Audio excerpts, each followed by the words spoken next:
Assalamualaikum warahmatullahi wabarakatuh. Innal hamdalillah nahmaduhu wa nasta'inuhu wa nastaghfiruh wa na'udzu billahi min syururi anfusina wa min sayyiati a'malina. May yahdihillahu fala mudhillalah wa may yudlil fala hadiyalah. Asyhadu an la ilaha illallah wa asyhadu anna Muhammadar Rasulullah sallallahu alaihi wasallam wa ala alihi wa ashabihi amma ba'd. Saudara kaum muslimin yang dimuliakan oleh Allah, tiada kata yang terindah dan terpuji untuk mengawali sepatah dua patah kata yang akan saya sampaikan nanti, kecuali untayan puji syukur yang selalu saya panjatkan kehadirat Allah Subhanahu wa Ta'ala atas berkat izin, nikmat taufik serta hidayahnya, sehingga kita ditetapkan di dalam hidayahnya dan bisa menjumpai bulan yang penuh maghfirah, bulan yang penuh barokah, bulan suci Ramadan pada tahun ini. Salawat dan salam Allahumma sholli ala Muhammad wa ala ali Muhammad. Semoga selalu tercurahkan Nabi besar Muhammad Rasulullah sallallahu alaihi wasallam yang telah memberikan suri tauladan kepada kita semuanya, sebagaimana yang Allah firmankan di dalam Al-Qur'an surat Al-Ahzab ayat 21. Laqad kana lakum fi Rasulillahi uswatun hasanah. Semoga kita sebagai umatnya bisa mendapatkan syafaat besok pada hari kiamat nanti. Amin ya rabbal alamin. Kaum muslimin yang dimuliakan oleh Allah,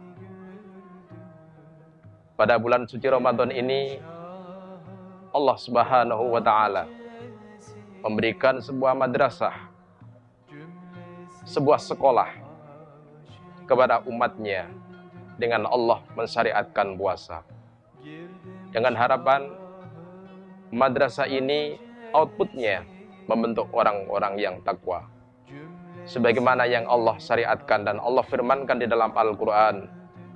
Ya ayyuhalladzina amanu kutiba alaikumusiyam kama kutiba alal ladzina min qablikum la'allakum tattaqun.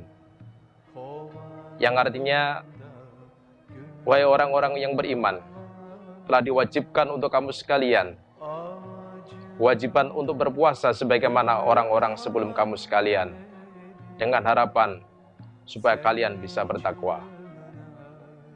Kaum muslimin yang dimuliakan oleh Allah, puasa merupakan madrasah, pembelajaran yang Allah syariatkan kepada umatnya dalam rangka membentuk umatnya menjadi orang-orang yang takwa.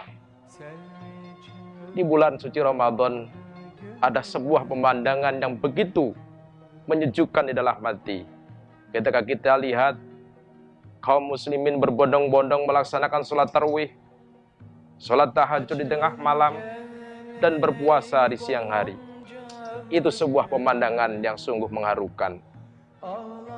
Tapi jujur, di bulan Ramadan pula, kalau kita lihat, ada sebuah gambaran yang unik, fenomena yang menyentuh hati, yang memanggil hati kita.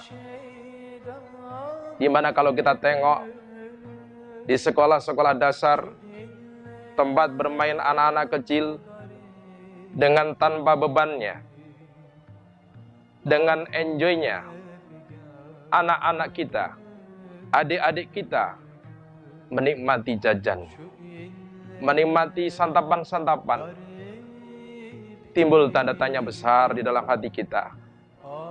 Apakah adik-adik kita, apakah anak-anak kita itu sakit?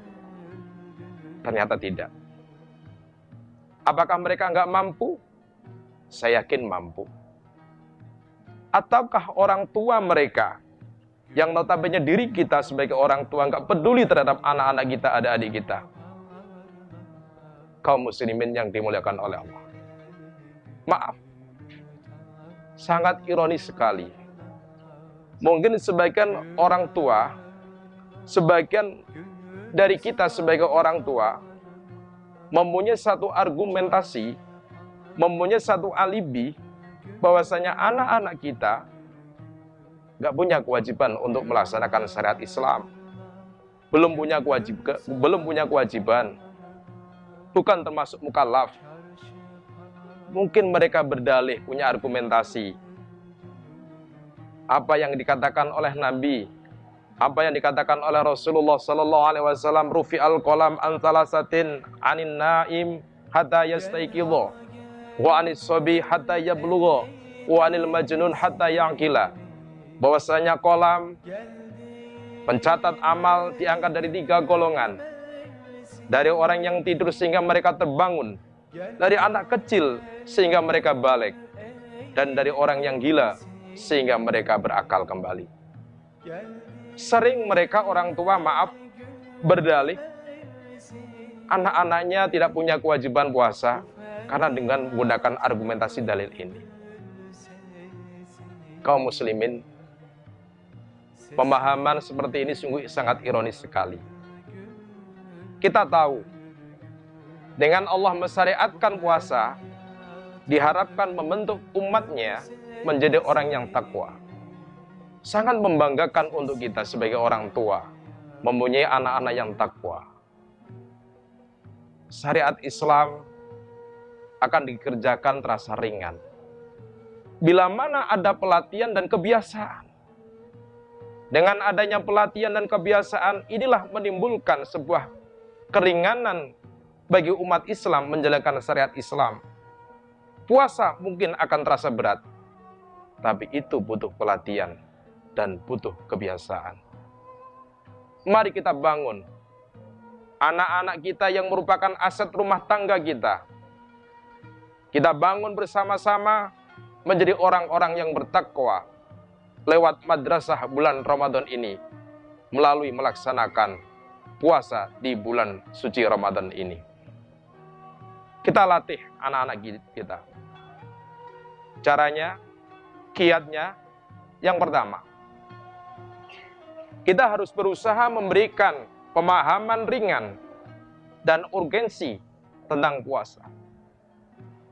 Sering kita jumpai, ketika anak-anak kita, ketika adik-adik kita melaksanakan puasa di tengah hari, di saat dahaga yang begitu sangat dan lapar yang begitu sangat, terasa mereka nggak mampu untuk melanjutkan puasa. Mereka sering mengeluh, "Pak, Ma, saya lapar, Pak. Saya haus, Ma." Tapi kita sebagai orang tua, cobalah secara ringan memberikan satu argumentasi. Adik, inilah yang Allah kehendaki. Tatkala kita nggak makan, tatkala kita nggak minum, merasakan haus, merasakan lapar, sama banyak saudara-saudara kita, kaum-kaum Islam yang du'afa, yang fakir, anak yatim piatu, mereka juga nggak makan, nggak minum, menahan rasa lapar, menahan rasa haus. Itulah yang dirasakan oleh kaum fakir dan fuqara. Maka Islam mengisyaratkan untuk solidaritas, untuk bersedekah kepada fakir miskin anakku. Yang kedua, berikanlah motivasi atau reward kepada anak-anak kita. Anak kecil, maaf, kurang begitu mengenal namanya sebuah pengamalan harus lillahi ta'ala. Harus karena Allah.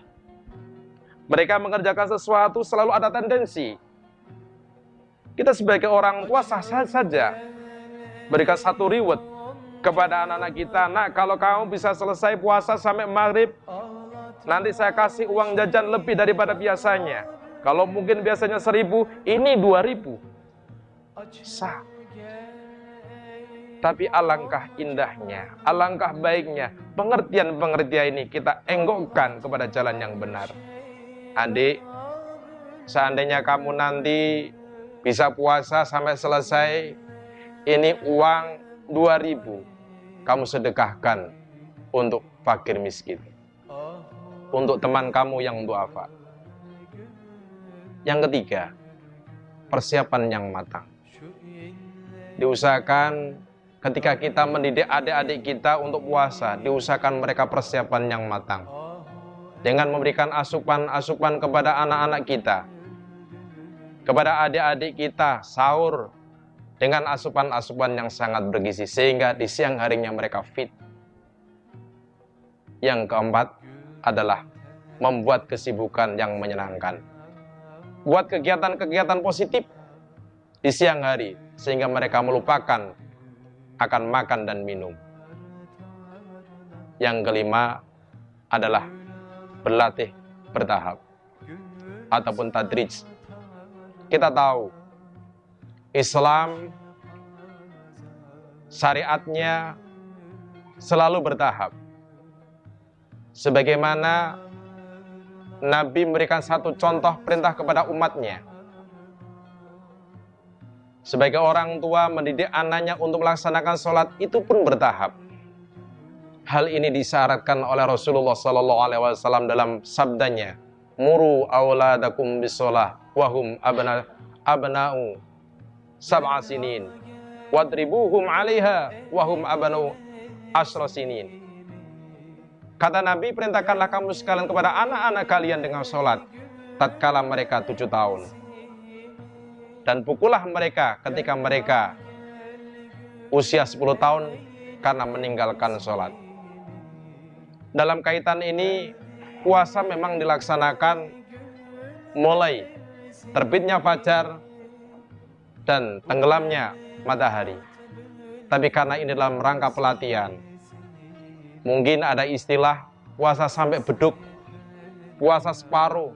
Ini dalam rangka pelatihan-pelatihan, sehingga anak kita terbiasa untuk melaksanakan puasa. Saya yakin kalau anak-anak kita terbiasa untuk melaksanakan puasa, sehingga bisa menjadi orang-orang yang takwa sejak kecil, dan pada saatnya nanti ketika menjadi mukallaf, mereka sudah ringan melaksanakan syariat Islam, yaitu berpuasa. Dengan anak kita menjadi anak-anak yang takwa, Masya Allah, kita sebagai orang tua mempunyai aset yang luar biasa, yaitu aset punya anak yang solih dan solihat, yang menjadi amal jariah kita setelah kita meninggal dunia. Insya Allah itu yang bisa saya sampaikan.